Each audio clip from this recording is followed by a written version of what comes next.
Hello everyone, I am Amy Shaw, co-manager of BECTU Vision, and delighted to be hosting this webinar this afternoon, exploring the role of the script editor in film and TV.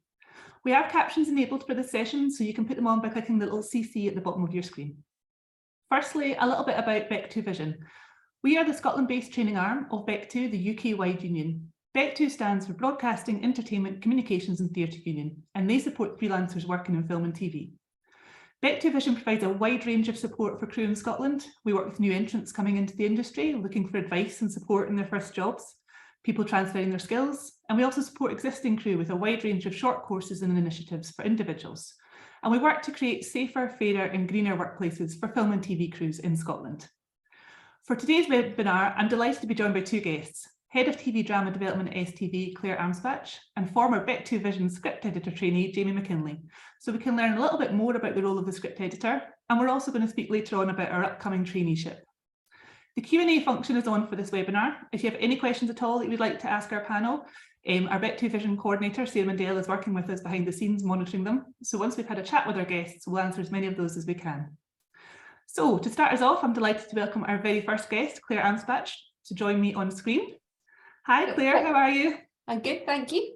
Lovely to be here. For joining us. Could you tell us, I gave in the introduction that you're the head of drama development at STV at the moment, but could you tell us a little bit about your career to date before that? And sure. What you're now at STV? Yeah. I'm going to be very quick because I'm very old, and if I went through everything, we'd be here a very long time. But I studied film and English at Stirling.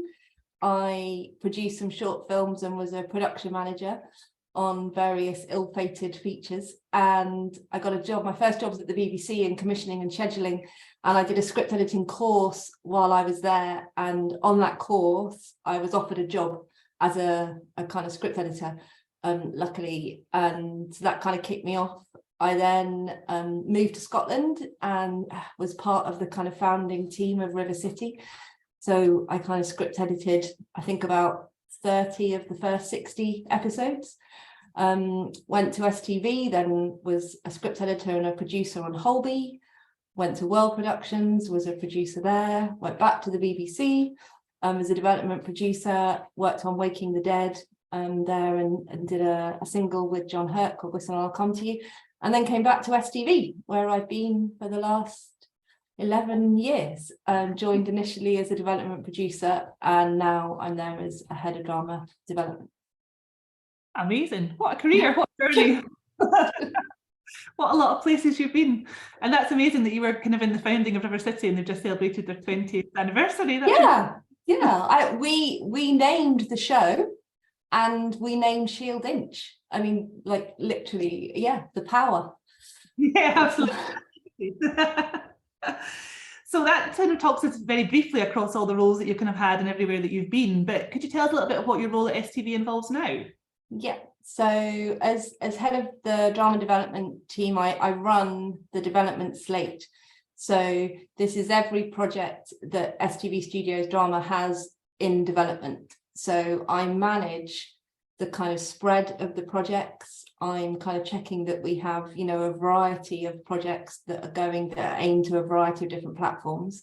Part of my job involves kind of pitching for big IP, and then obviously once we develop those kind of projects, pitching to commissioners. I work with writers and other members of the team to develop the kind of shows on the slate. And then I'm working closely with my boss, the creative director, Sarah Brown, just on the kind of strategy for our drama team, you know, where we're hoping to get to, where we are now, you know, what changes do we need to kind of look at in terms of the projects we're taking on, or indeed the kind of makeup of the team. So I look after just all the kind of projects that we fund. Amazing. And is that a lot of projects? If you're in a company, do you have a small slate or is it always quite big? So that you... Yeah, so I always use the example, when I was at the BBC, our slate there had about 200 projects on, but there was maybe 6 script editors and 6 producers and 6 execs, and the slate there competed against each other. So lots of projects were kind of competing. At STV, we were a much smaller team. And so we maybe have at any time between 20 to 30 projects and there's me.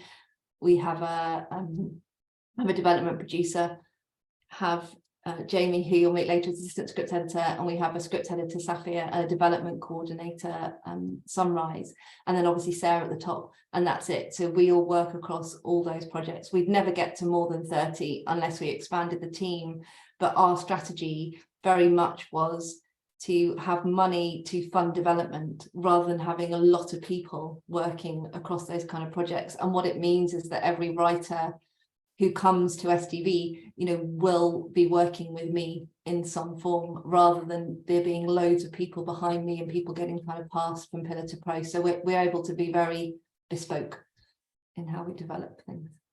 That's amazing. I think it's still incredible that you could have up to 30 projects though that are on your slate that you've kind of got to have an eye thinking about and all that kind of stuff. People may think that you only ever focus at one at a time, but of course there's a whole broad range there that you must be focusing on all the time and all the time bubbling. Yeah, but I think it stops you from getting bored, and I think they're all at different stages. And so you've got some ideas, that are very, very kind of nascent, and you've maybe only identified a territory, and then you've got other ideas that are, with commissioners or hopefully on the kind of verge of green light, and you've got 1 or 2 scripts for them and everything in between. So I think it means that, because obviously development can feel like a lot of rejection a lot of the time, but it means that it provides its own energy because there's always something to be doing. And, whilst you're waiting for a writer to deliver on one project, you can absolutely be turning your attention to another project on the slate. Yeah, keeps it interesting.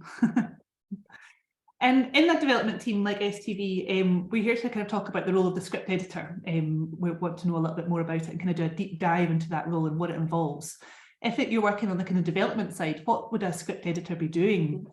Yeah, so I think basically for a script editor in development, it's all script related matters. And then also you're looking at the kind of managing the relationship between the writers and the producers and the development staff.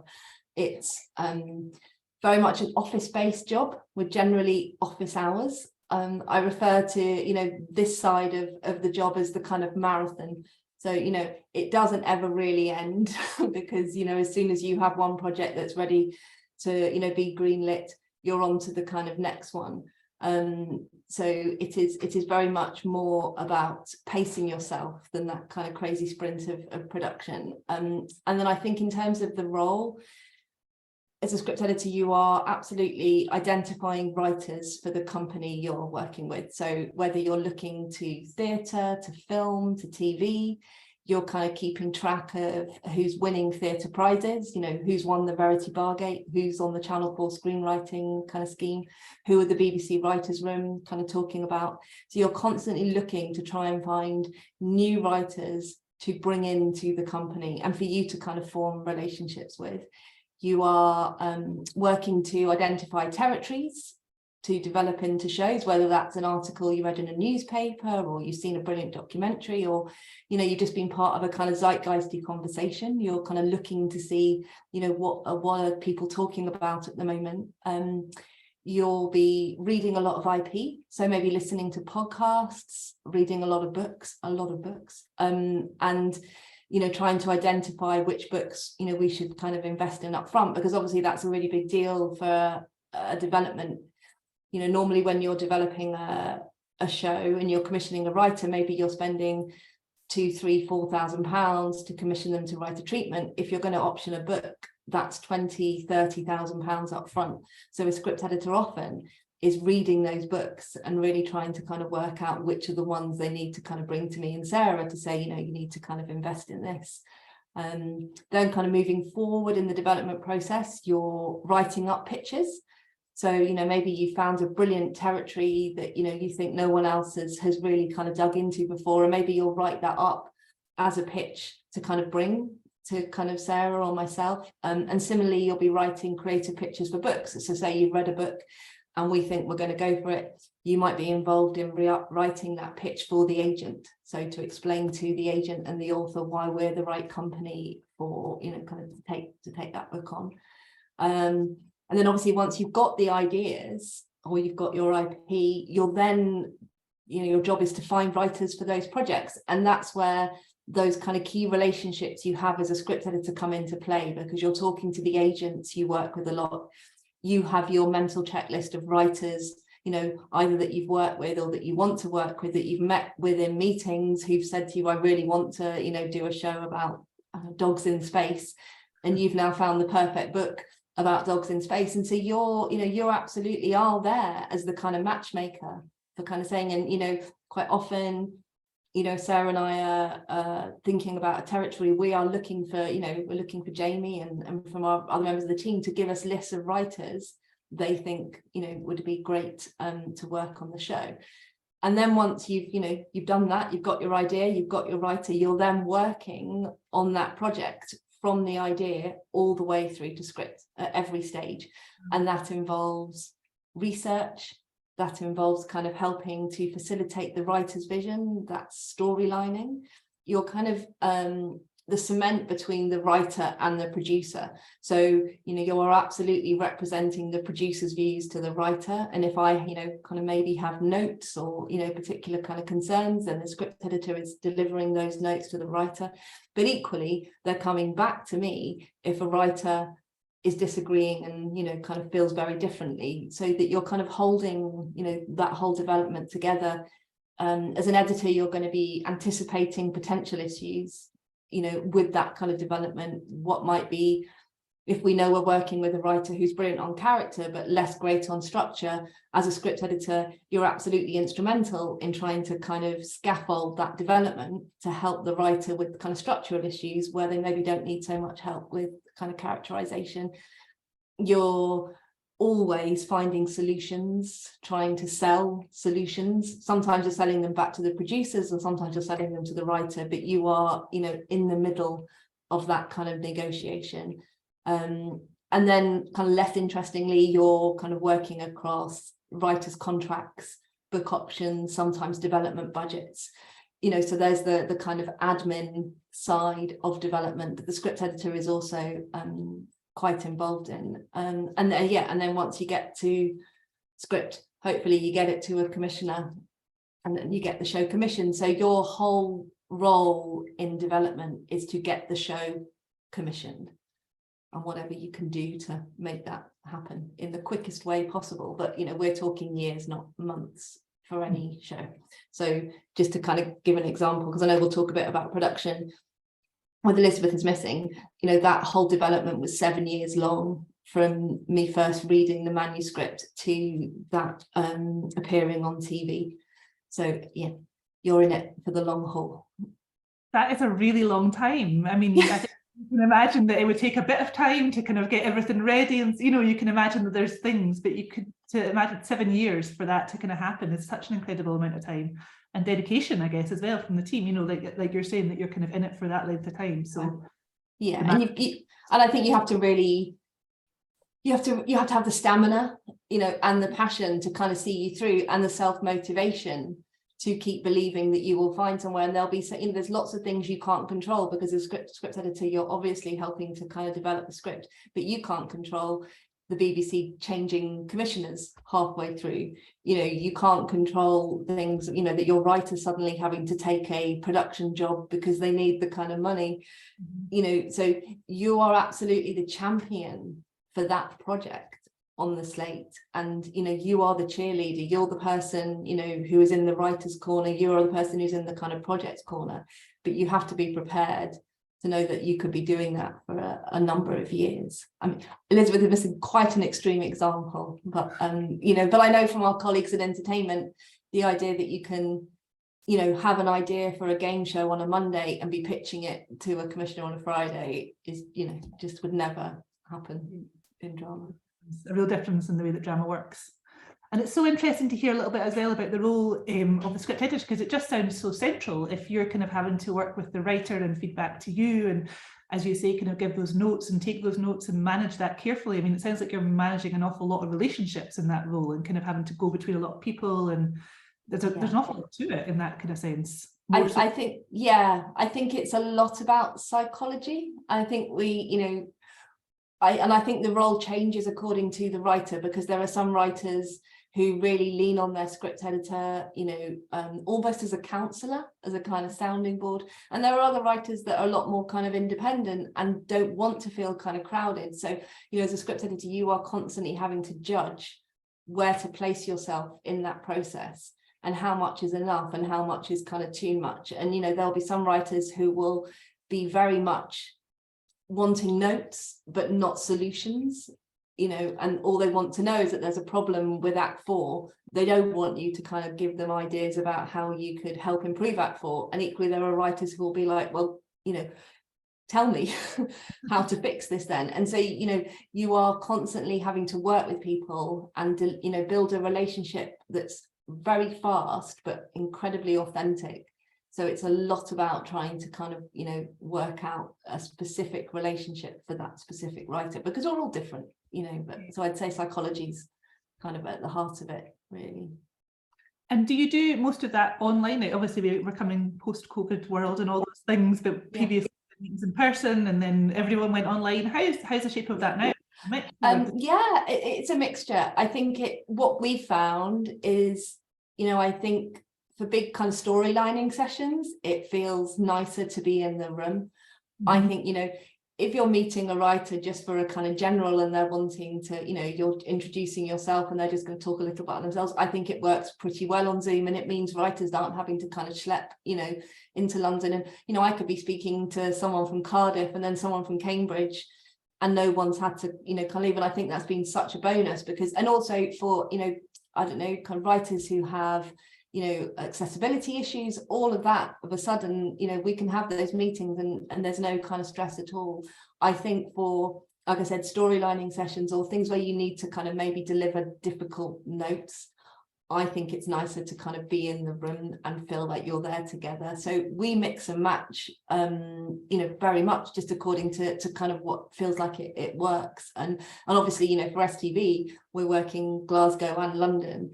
But that has also meant, I think, kind of using, kind of Zoom and Teams that we can have a bigger presence in both cities, really. So I'd say for the most part in development, it can be a virtual office as much as it can be an actual office. And I think I was looking at some of the job adverts for script editors and assistants the other day, and quite a lot of them now, apart from the production ones, which I know we'll talk about, but are saying, it is a kind of hybrid role of working from home and being in the office. And I think it really suits development, because a lot of the time I'm reading scripts or reading books. I don't need to be in an office to do that, The best of both worlds. I hope so. And so you touched on it there, the kind of production script editor role. So in development, you're working to that moment where you get the commission and everything kind of comes together and you get that green light to go.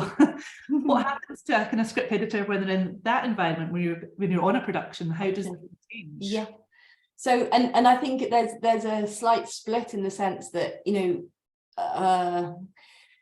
hopefully you have worked on that show in development and you get to take it through into production, in which case there is a real opportunity for you to be the person that knows more about the scripts than literally anyone else on the team. And there's a lot of power in that. I'm sure Jamie and Safi will have heard me say this many times, but that knowledge is absolute power. And so, but there is also a version of that job where you are brought in, to script edit it on a show that you haven't developed yourself. And in that case, you have to kind of get up and running kind of very, very quickly.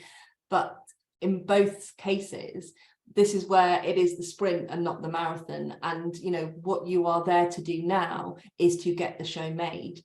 And that is a different role to getting the show commissioned, because you are attached to the production and your loyalty is to the production. Now, that doesn't mean that you have to stop being the writer's champion, but you are the kind of keeper of the kind of flame on set. And so it is about representing the script as opposed to the writer.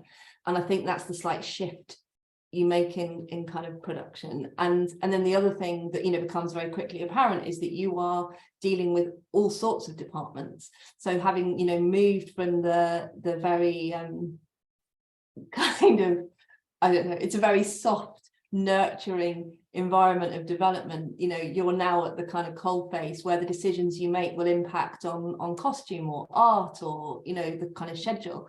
So it is absolutely about having an understanding of how production works, and the fact that, you know, what you do can have an impact on a lot of other kind of people. So, and then there's a lot more kind of paperwork associated with the role. So you are doing kind of the neg checks. So I'm thinking I probably should explain neg checks, you know, so yeah.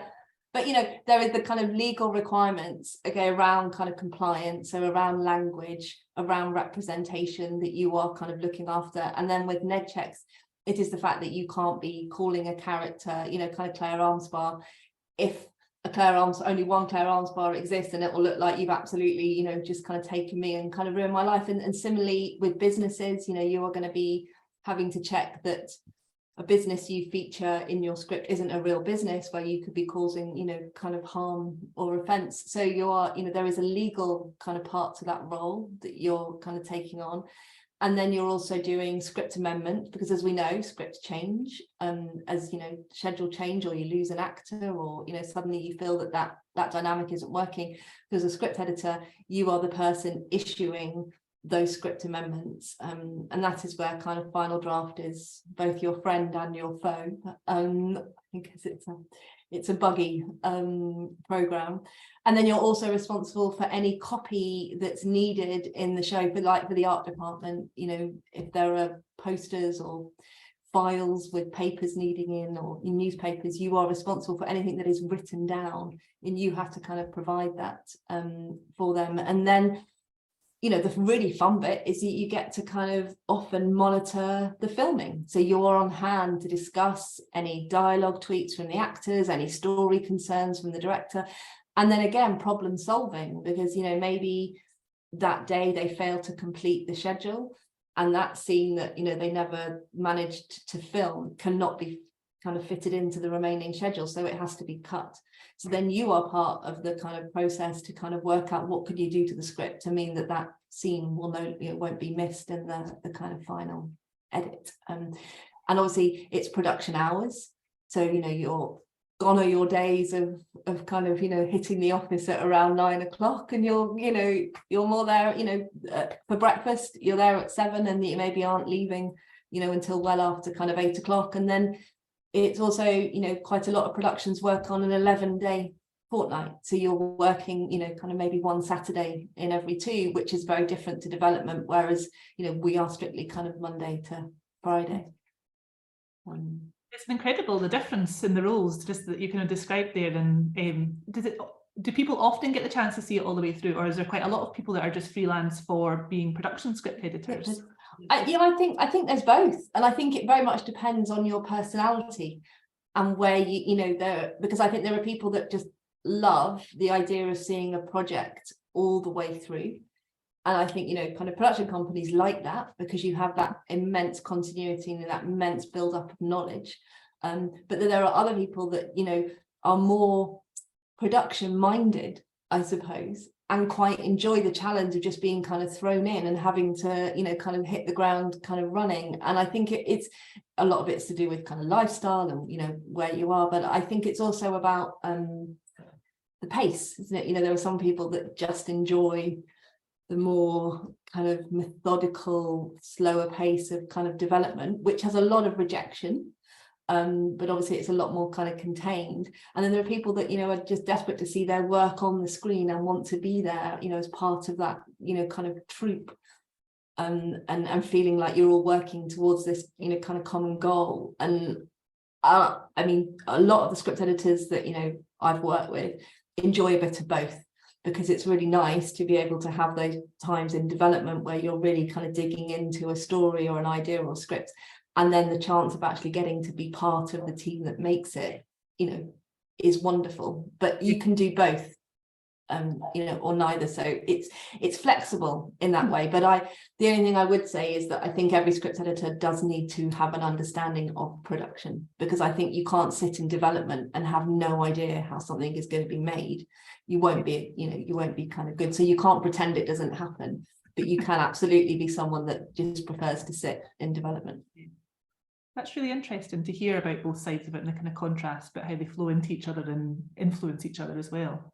You mentioned pace there, and kind of the fact that when you go into productions, you'd be working filming hours and that kind of different way of working and stuff like that. And you also mentioned that you were at the start of River City, and I know that River City produces an episode for every week of the year. And that must be a little, I'm imagining that must be different to if you're kind of creating a two-parter or a four-part drama. It must have a different rhythm to it. Is that right? Yeah, absolutely. So I think kind of continuing drama is both a marathon and a sprint. So depending on how you look at it, it's the best of every world or the worst of every world. But, you know, the amazing thing about working on continuing drama is that you get to see your work go out multiple times a year. Mm-hmm. So, you know, like I said, I was, you know, like 30 episodes of River City. I kind of got to script edit it, and then on Holby, you've got hundreds. And I think that is a real buzz in itself. But obviously, you know, on something like Screw, which I'm sure Jamie will kind of talk about, you know, you have one block filming at a time, and maybe that's 3 scripts, you know, or, you know, you could divide it up into 3 blocks of 2. But on something like a River City or Casualty or EastEnders, you're normally working across 6 scripts at any one time. So you could have 2 scripts filming, you could have 2 scripts in post, you could have 2 scripts that you're just kind of kicking off. So you're constantly working, and all of those things are happening simultaneously. So I think, and also the pace is different in terms of what they're filming. So, you know, on a lovely, beautiful high-end drama, maybe you're kind of aiming for 2 or 3 minutes a day in terms of that kind of finished product. On Coronation Street, you know, EastEnders, you're kind of doing 7 or 8 minutes a day. So it is a very different feel on the floor. Yeah. And I think, again, that suits some people kind of more than others. But the, you know, the utter benefit of working on continuing drama is the fact that you have such confidence, because you work across so many different scripts and you're working with so many different writers in such a concentrated kind of period of time, that there is nothing that is going to kind of fox you after that. You know, once you've been juggling kind of 8 scripts, and, you know, and that's not to say, you know, that one script might kind of fall away in terms of the kind of storyline. You might, you know, have a brand new writer on one of them. It absolutely just kind of makes you match fit. And then nothing else is ever quite as hard again. And I suppose the other thing I should say about working continuing drama is continuity. So as a script editor, you're responsible for the continuity of those episodes. So, you know, making sure that you know, that character matches the thing that he was doing in the last episode, kind of continuing into this episode, and you are the person to flag up issues. And don't forget, you know, you're working on maybe 2 scripts, and then the next script editor is picking up, you know, episodes 3 and 4.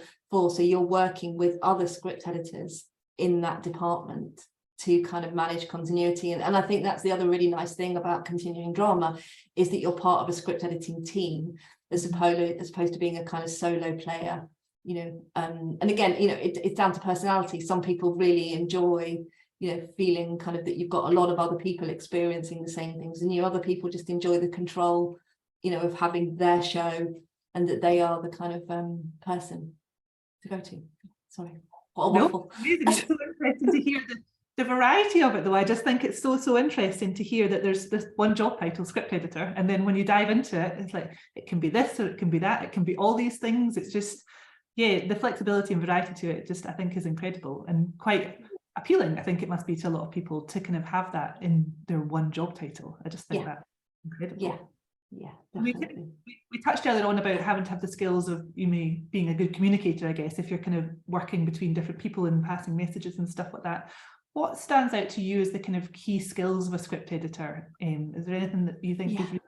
You know, for me, the 2 most important are diplomacy and empathy, because I think you're never going to be a champion for a writer if you can't put yourselves in their shoes and understand how exposing it is for a writer to deliver a piece of work that is so personal to them. You know, it's not the same as producing a spreadsheet. You know, this work comes from their kind of soul, and I think kind of being able to absolutely understand why a writer might feel defensive, and might absolutely, that, you know, that fear might be presenting as arrogance, it might be presenting as defensiveness, it might be presenting as tears, you know, to absolutely be able to kind of put yourselves in their shoes is so important. And similarly for, you know, your kind of execs and your producers as well, just kind of understanding where they're coming from. So I think it is, empathy is huge. And then diplomacy, you know, I think goes along with that, because you're constantly having to manage the way you deliver news. You're constantly having to think about, you know, what's the best way to achieve the thing, you know, that I need to kind of come out of this kind of conversation. So, you know, it's no point just kind of going in there and laying down the law, or just saying you have to do this because I say so. It's never gonna, you know, kind of work. So I think, yeah, finding kind of diplomatic ways of getting your, you know, kind of way, it's very useful. It's very good in all aspects of your life, because you become a master manipulator.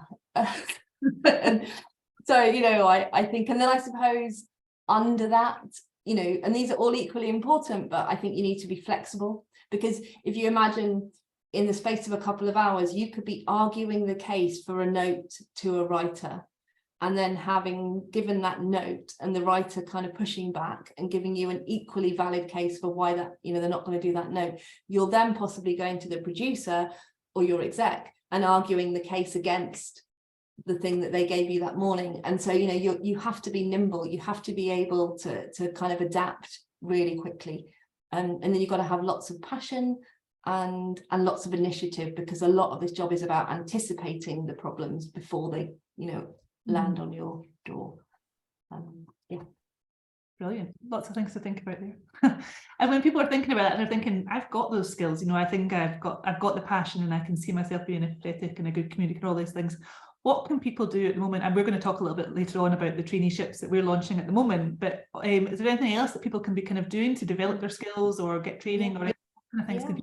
Yeah. I think, I mean, obviously I think the NFTS, and I'm sure there are other providers, do some brilliant kind of work in this area along the kind of script reading course. And I think they do kind of script editing course. And I think they are really useful. I think acquainting yourself with the kind of industry lingo and the way we talk about story is really useful. So whether that's kind of reading, you know, books, looking at John Yorke's book, or Robert McKee, or Sid Field, or, you know, but just starting to understand the way that we talk about story, as opposed to maybe it's talked about in theatre, you know, I think is kind of useful. I think being able to maybe start reading scripts and producing kind of script reports, I think kind of, if you can't do it for companies and get paid for it, then see if you can do it for your friends. But I think anything that kind of enables you to start being able to write really good synopses, that is kind of developing your kind of script analysis muscles, and the way that you communicate that to other people is probably really good. And then, you know, absolutely watching loads of TV drama, but making sure you're watching it critically. So you're constantly asking yourself, what's working? Why is this working? What's not working? You know, where are the gaps? Why is no one making, you know, political satire anymore? You know, so I think it's watching, but watching kind of critically. Brilliant. I think you're giving everyone an awful lot of food for thought. How they can develop their skills. Thank you so much, Claire. It's been just so good to kind of get your perspective and your insight into that role and kind of break it down for us, and, you know, it's a little bit more of an understanding of all the different parts of it and what role you play as a script editor in all the different stages. Ask Jamie to join us, but it'd be great if you can come back and join us in a little bit just for our Q&A. I can see some questions flooding in. I've got lots to ask you and Jamie. But yeah, I'd be delighted to join with Jamie McKinley, who's joining us from set today, aren't you, Jamie? Yeah, I managed to find a quiet cabin for a bit, but yeah, I'm looking forward to talking about it. I can't believe it's been a year since I did the traineeship. It's mad. It's flown by. Know. Isn't it incredible? I was thinking about that just the other day when we launched for the current recruitment. I was going, I can't believe that Jamie and Ryan, our other trainee, are kind of have come all the way through their traineeship, and now you're both still with the companies that you did your traineeships with. You're still with STV, which is incredible. I wanted to take you back a little bit, if I could, to kind of pre-traineeship. Can you tell us a little bit about why the role of a script editor kind of appealed to you and what you were doing prior to getting the traineeship to try and build your skills and set the scene that way for us. Yeah, so I was doing quite a lot of various things at the time. It was a bit weird. I'd done an MA in screenwriting, having come from like a film degree before that. And I sort of was interested in writing for a while. Then I sort of realized I liked storytelling, but I wasn't necessarily, particularly into maybe being a screenwriter as such. So I was really like interested in maybe working in development, doing that sort of thing. And I didn't know a lot about what script editing was, if I'm being perfectly honest, because I think it is one of those jobs which is why it's so good to have something like this on today so people can learn more about it. But it is one of those jobs that you maybe don't know a lot about unless you're in the industry yourself, or you like have, know someone that is, etc. So I sort of started applying for various development jobs, but at the same time I was working in the COVID department on some production, some short films, commercials. I did a ITV drama called Karen Perry like last summer, which was an amazing experience just to be on a set for 3 months. I think Claire touched on it earlier, even in development, like understanding how production works and seeing it with your own eyes, knowing what all the roles are, is really helpful, like further on, and understanding like what our role's about. And when even if you're developing something, just having that in the back of your mind, like how it might work if it was to ever be filmed, etc. So I did that, and then I did the network this summer, literally just before the traineeship as well. So I've done various different things before. I was very lucky to finally get on this the amazing traineeship, which was great. That's amazing. It's really interesting to hear about the kind of degrees that you did and then the work that you were doing as well, and kind of navigating your way through, because I think that's really common for a lot of people. I think we work an awful lot with industry practitioners and nobody ever has the same way into the industry. Everybody has different paths, they've done different things before, it's really interesting, and I always find it fascinating to hear other people's stories of how they've done it and navigated. And I think what's interesting about what you're saying is that you took every bit of what you've done before to kind of apply it to applying for the traineeship, and then your learnings from like being on Karen Perry and being in the COVID department. You wouldn't necessarily think that being in a COVID department would help you when you come into a script editor role, but it does all kind of interweave and support each other, doesn't it? So it's interesting to hear how that worked for you. So you were successful in getting our traineeship, and you joined STV and you joined Claire and the team there. Can you tell us a little bit about your placement, about kind of what your role was? Because obviously you were coming in and you didn't have necessarily a lot of experience, as you say, you were kind of learning about the role as you came into it and things like that as well. Can you tell us a little bit more about what you did in the traineeship? Yeah, so when I started the traineeship, we were in development at that point. So the 6 months I was there, we were in development, although we were working on the second series script, which I'm now in production on. Like, it was more of a development point of. So I was doing a lot of what Claire was talking about, loads of different stuff, maybe working across various projects with the writers on scripts, with the team on that. A lot of reading books, reading submissions of scripts, doing some ideas development, like, whether that's from an article one of us had read, we maybe discuss it as a team, or listening to a podcast, or we may be looking for new writers, maybe we'd go and see plays, or we'd heard of someone, or we'd watched the show, just lots of things like that, just being across various channels. Like, for example, the way we do it is that each of us have got like a few different streamer platforms or channels that we're across, so it's our job to be keeping tabs on them every week and be updating that and feeding that back to the team. So lots of things like that. I got to go along to agent meetings and stuff to potentially talk about new talent. So, and even if I'm just sitting and watching, you're learning a lot as well. There was also the opportunity to do a few days on River City, which was amazing to see like how different that was to development at the time. So I did a few days there shadowing, and there was lots of brilliant training courses as well. Did a final draft training day, which has been invaluable so far on Screw in my first week. Definitely helpful. So those, lots of different things. And what do you think you kind of learned from all of that? Did you just get a kind of full picture of the role and stuff like that and all the different aspects to it? I mean, I feel like Claire's kind of outlined all the different bits of it, but you mentioned there that you kind of got to observe in meetings and you were out looking for talent and looking for ideas and then feeding that into team meetings and stuff like that. Did that just kind of enhance your understanding of the role and how the development team worked? Yeah, 100%. And what's brilliant about, and I feel so privileged and lucky to work with STV Drama, but like I got to be involved a lot as well, which was amazing. Like it wasn't like I was just as somebody coming in, like everyone's involved and we get to share our ideas and really be active in those meetings, and even working on projects with writers for the first time in my life properly. Like I was able to come in straight away and share my thoughts on scripts and get to form relationships with writers, because obviously, as Claire says, like a lot of it is psychological, a lot of it is about knowing a writer and your relationship with them. And I've been very lucky to work with like some really talented writers and you know, learn to understand the ways they work, and it's all very different. So I think you really do have to learn that firsthand, though, like, by doing it, and you become more confident and start as you go on. And you've mentioned that you're working on Screw, so that was something that was in development when you were part of the STV trainee, the scheme with us, and now it's filming, which is very exciting. Yeah. Filming in Glasgow at the moment. Can you tell us a little bit about what you're doing now, what your role involves now? Well, I think what was really interesting was to listen to Claire talk about both roles, because it is like it's almost like for me starting a new job, in the sense that like I have been working in development primarily for like over about a year. So like this is very different, and there's I'm doing a lot of different roles in it, but it's really, really interesting. But it does tie in, and I was very lucky to have been involved on Screw since the start of the second series. So like I've, you know, almost seen it through from development to the production phase, which gives you like all this extra stuff to sort of know the script and feel very much a part of it, and quite protective of it in certain ways. But I'm doing a lot of the things Claire was outlining, like neg checks, a lot of stuff like that, a lot of legal things, clearing names, clearing fiction, and which is really fun because you sometimes get to come up with like fictional names for things yourself, fictional businesses, fictional factory names, whatever it would be.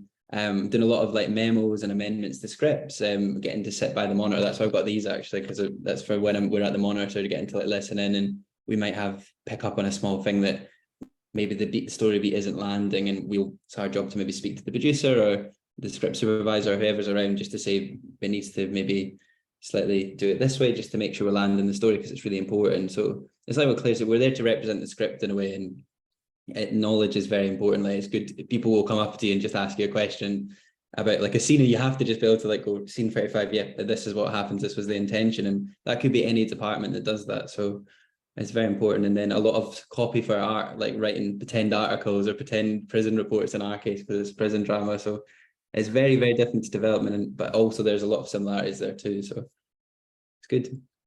That's amazing. And it sounds like there's kind of two aspects to the role, really, because you're talking there about the creative side of it, of coming up with ideas and the kind of creative side, but then you also have to have that real attention to detail and be kind of so on it with the logistics, and like you're talking about, of knowing the script so inside out, you know, that I can't imagine someone coming up and saying, what about this in scene 33, and you just knowing it. It must just be like your brain must feel so full.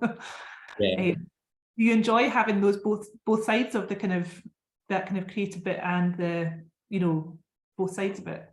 Yeah, I've only done a proper one. This is like my first full week on production this week, so it's actually a good time to talk about. But I mean, I love development. I love working in it. But this is also, I'm enjoying this so far as well. They're both different, but I mean, I think it's really good, the idea of being able to do both. So the idea of being able to, after this wraps up in a few months, go back to development sounds really interesting and like exciting. But then it's still really like cool to just be doing this right now, and to because you're learning different things, and I think it makes you a better script editor overall for both sides of it. I think like I've learned a lot already in like a week and a few weeks of prep on this that I think will make me a lot even better in development, just because you're just learning, especially problem solving, like having to maybe change something in very, very short time, and I think that makes you like understand story better as well.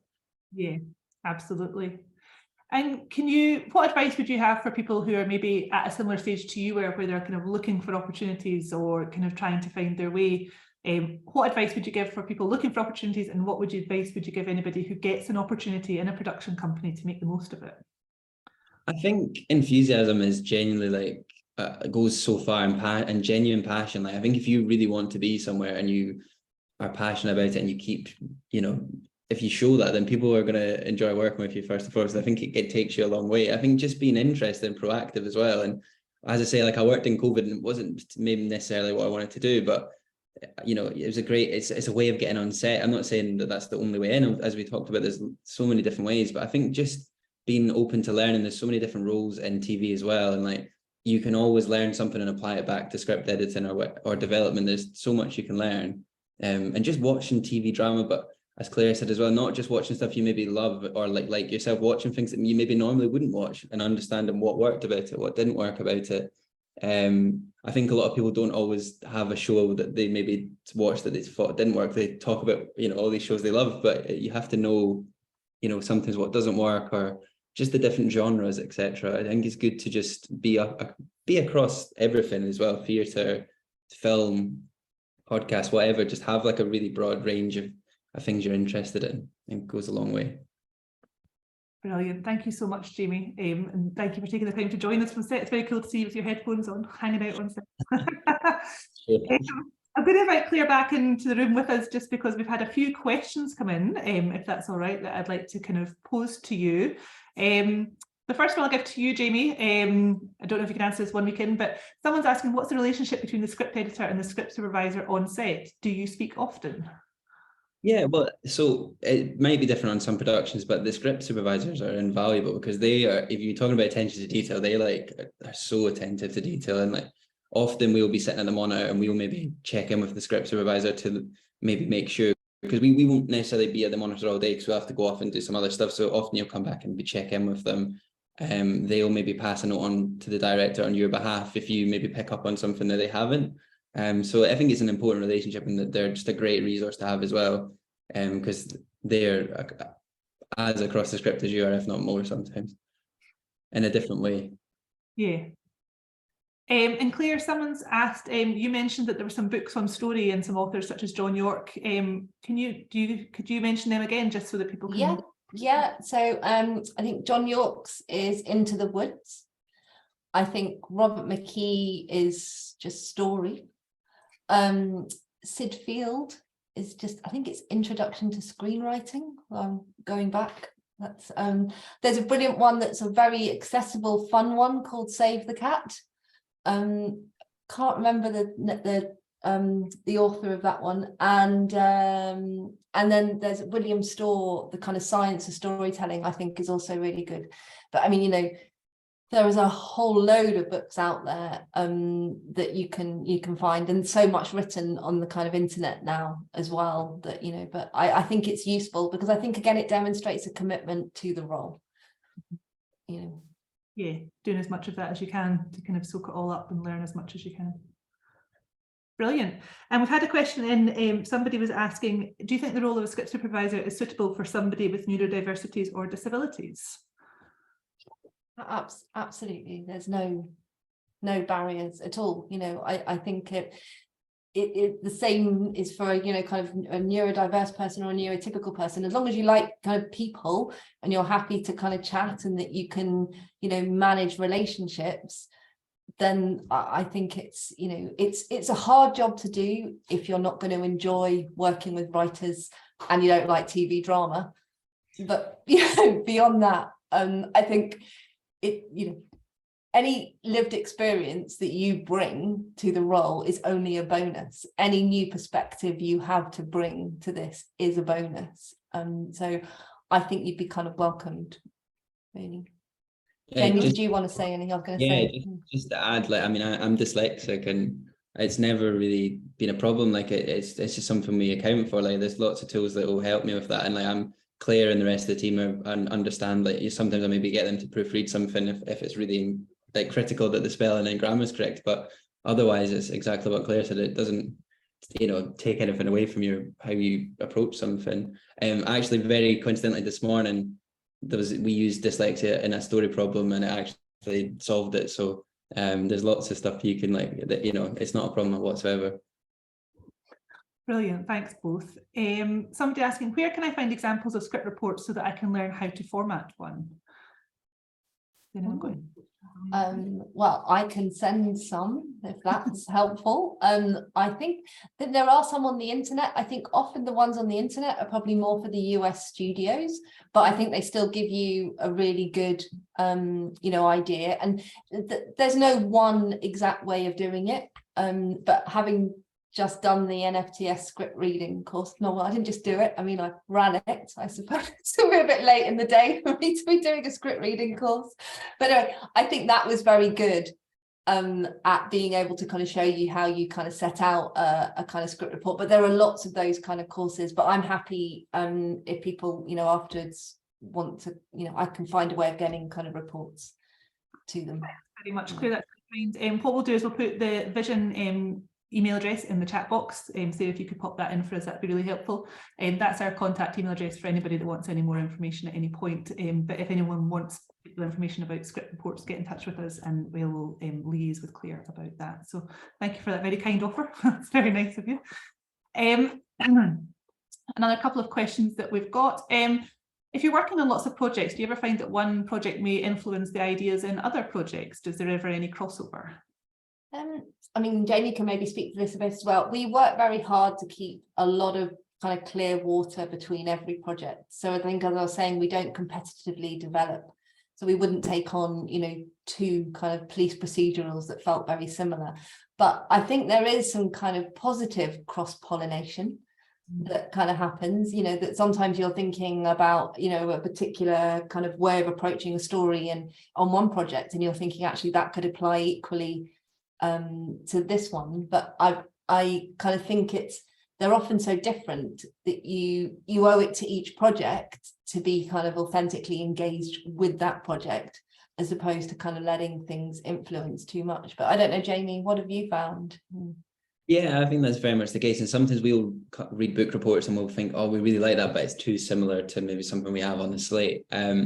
And then other times, like maybe we'll have an idea for a territory, but it isn't quite working. But what we'll find is that particular idea might work in something we already have. So as like a plot point, as opposed to an entire territory. So it can sometimes work that way. But as Claire said, we try to like not make our like slate compete with each other, etc. That's very interesting actually to hear how you do try and keep them separate, you know, in that sort of way. Someone else has asked, how do I get experience of reading? Is there any companies that I should approach or ways to do it? Anyone got Yeah, I mean, there's 300 drama indies apparently in the UK. I'm sure quite a few of them will want to, you know, employ readers. You've just got to have a really good sample script report. So, you know, most companies you approach, if they do need a reader, will ask you, you know, can we see a sample of your work? So it is about putting the preparation in so that you've got a really good sample. Or if you're lucky enough for someone to kind of go, yeah, sure, here's a script to read, making sure that what you deliver back to them is industry standard. You know, but it's absolutely just about, you know, kind of phoning up, speaking to the development assistants, speaking to the script editors, try and find the person in that company you need to speak to, rather than just doing a general info at STV, because you'll probably kind of get lost. But, you know, and then just saying, can I do a report? And, you know, everyone pays.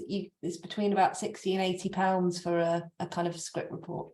So, you know, if you get quick at them, you know, it can be a little bit of a kind of income stream. And then books, you know, you charge more for. And film companies too. You know, it's exactly the same skills and format applies to whether you're reading for TV or for film. Brilliant, thank you. And someone else has just asked, I've heard of many writers who are also script editors. Would you say this dual passion is suitable for this role?